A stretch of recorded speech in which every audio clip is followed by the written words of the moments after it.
question. Any new guardrails you'd support? And if not, Uh, Thank you, Hank, for this question.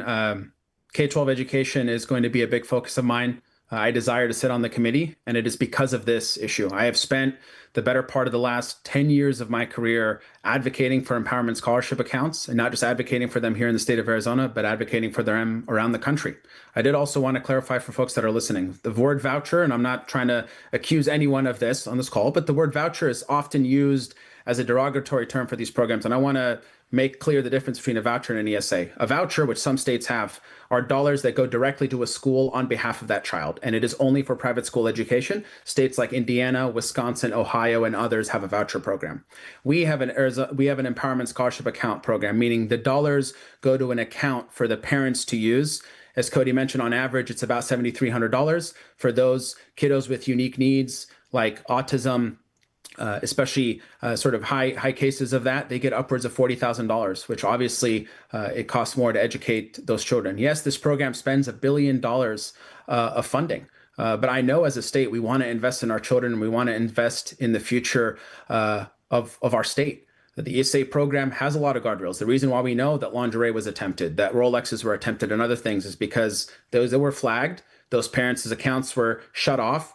Those parents were asked to give back the money. And there were some instances where a parent made a mistake. You didn't make a mistake on lingerie and other stuff, but they made a mistake because technically a lunch pail, a lunchbox is not an allowable expense. There were some parents that attempted to use the ESA for lunchboxes.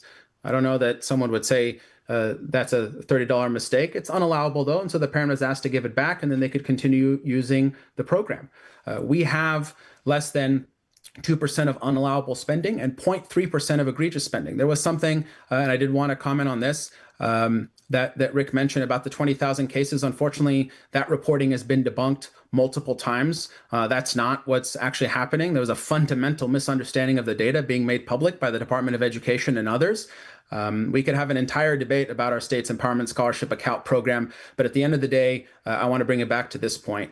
Our children deserve the best. Our children are not served in all one-size-fits-all environments. That's why Arizona is proud to have led the charge on open enrollment, proud to have led the charge on charter schools, leading the charge on empowerment scholarship accounts, on tax credits. And we're going to lead the charge on future things. And I'm going to be proud to stand up alongside Cody and my counterparts in the House and Senate and ensure that we pass those common sense bills. I believe parents should be responsible for their children's education.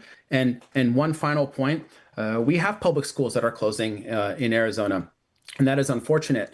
And that's because enrollment's declining, because the population has declined, because there are less people going into kindergarten. There's been not a single study that has linked that to the empowerment scholarship account, whether it's here in Arizona or other places.